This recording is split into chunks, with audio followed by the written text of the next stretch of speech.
Now, one of the places where you can really get hung up in dealing with a toxic covert narcissist is in trying to understand their mentality. You're asking yourself, what is it they're thinking? How can they come into your life through their lies and their manipulations, break into your life just to cause damage and break out, not caring about the destruction that they left behind? It just doesn't make sense. You can't wrap your mind around that type of mentality, and you're left thinking that it must just be personal. And I assure you that it's not personal because it has nothing to do with you as a person. I would compare it actually to a thief who breaks into people's homes to steal things. My name is Kevin, and this is The Royal We. Now, by the end of this message, I hope to give you some understanding of what you can do, the only thing that you can do to build yourself up mentally and emotionally to protect yourself against toxic covert narcissists, because they are everywhere. So as I said, we can get hung up in trying to understand their mentality. What is it they're thinking? Why do they do what they do? And we think that it's personal, right? And again, it's not personal. And we need to, first of all, understand why we want to know. First of all, we think that if we can understand their mentality, that maybe we can better understand them, show some empathy, and somehow form a functioning, good, workable relationship. And no, not going to happen. The second reason we want to understand their mentality is because we think that if we can see ourselves through their eyes, then maybe we can make adjustments in our own life that will make us more likable by them. And not going to happen either. Because again, both of those are very personal, and dealing with a covert narcissist, the way they treat you is not personal at all. And this is why I compare it to somebody who breaks into homes to steal things, a thief, because in a way, covert narcissists are thieves. And they go from person to person, breaking into their lives through lies and through manipulations to take things that they want, and then they break out, not caring about the destruction that they leave behind. And now right away, a lot of people are saying, but I just don't understand the mentality. First of all, we've got to stop trying to put our minds into the bodies of covert narcissists. Their minds work differently. They do not think the same way. You can't do that with people who steal things. You can't do it with murderers. You cannot put your mind into their body and try to understand why they do what they do. They just do it. That mind operates in that capacity. And you're not going to be able to understand that. All right? Now then, the reason I brought up thieves who break into homes and steal is because I actually sponsored and worked closely with a young man who was addicted to breaking into homes and stealing things. This was about 7 to 8 years ago while I was a sponsor and a coach in a program called Celebrate Recovery. For those of you who don't know what Celebrate Recovery is, it's a Christian-based organization that deals with people and helps people through their addictions to alcohol, drugs, anger, whatever the case may be. One of the other things about Celebrate Recovery is that it's a court-ordered program, so people who get arrested for doing bad things can use the program to fulfill their hours as a part of their sentence. And through that, I met a young man who I sponsored, who his addiction, get this, was breaking into homes and stealing things. And what I discovered as I was sponsoring him and helping him through this process is that he did not care whose home he was breaking into. It could have been his neighbor. It could have been somebody who he knew and was nice to on the surface and on the outside. It didn't matter. It was not personal. He never broke into a home for personal reasons. It wasn't against anybody else. It was simply for the thrill of breaking into somebody's house to take something that didn't belong to him. That is where his addiction was, and that is what he could not stop. It was an insatiable drive. And I didn't appreciate it at the time, the gravity of what this person was telling me about the way his mind operated. This guy could break into his own neighbor's house, somebody who he waves hi to. Hi, how you doing? But yet, if the home was left unguarded and unprotected, the neighbor was out, he would break in, steal things, bust out a window, not care.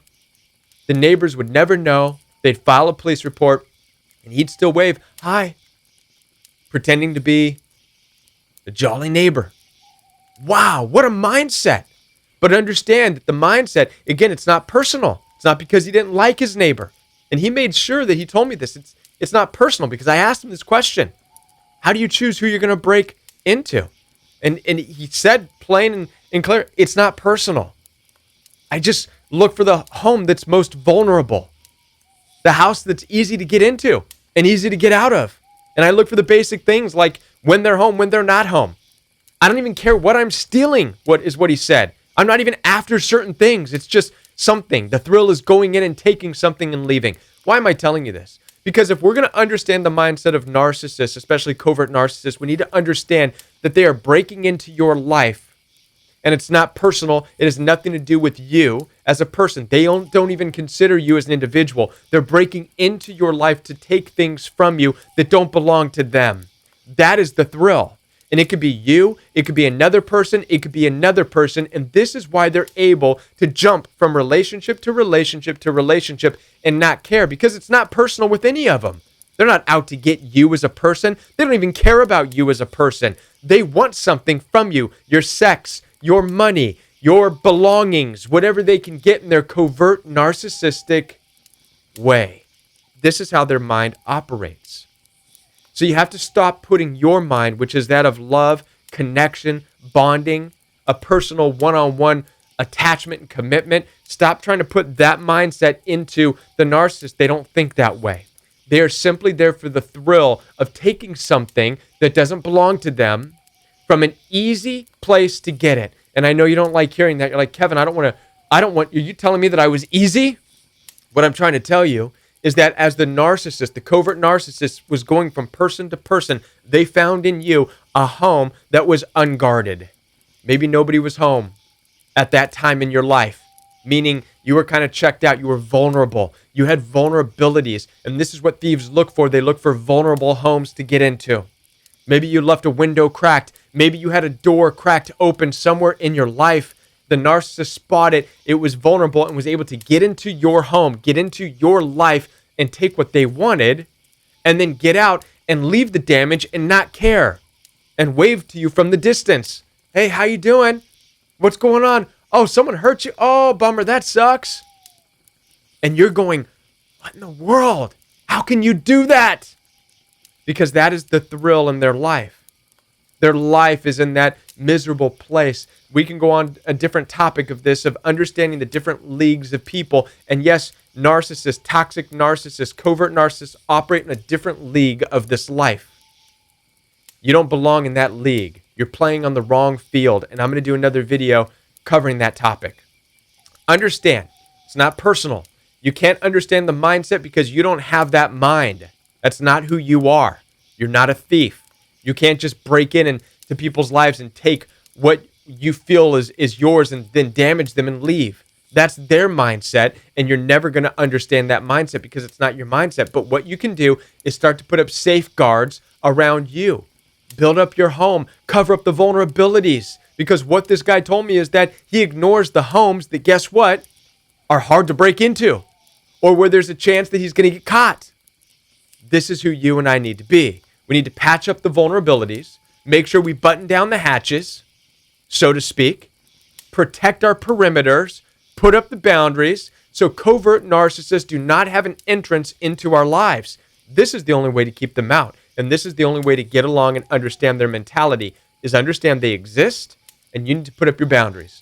My name is Kevin. I want to be able to help you through your healing journey. Visit www.jointheroyalwe.com where you can schedule one-on-one time with me. We could do a FaceTime appointment, telephone appointment, or a text message appointment at www.jointheroyalwe.com.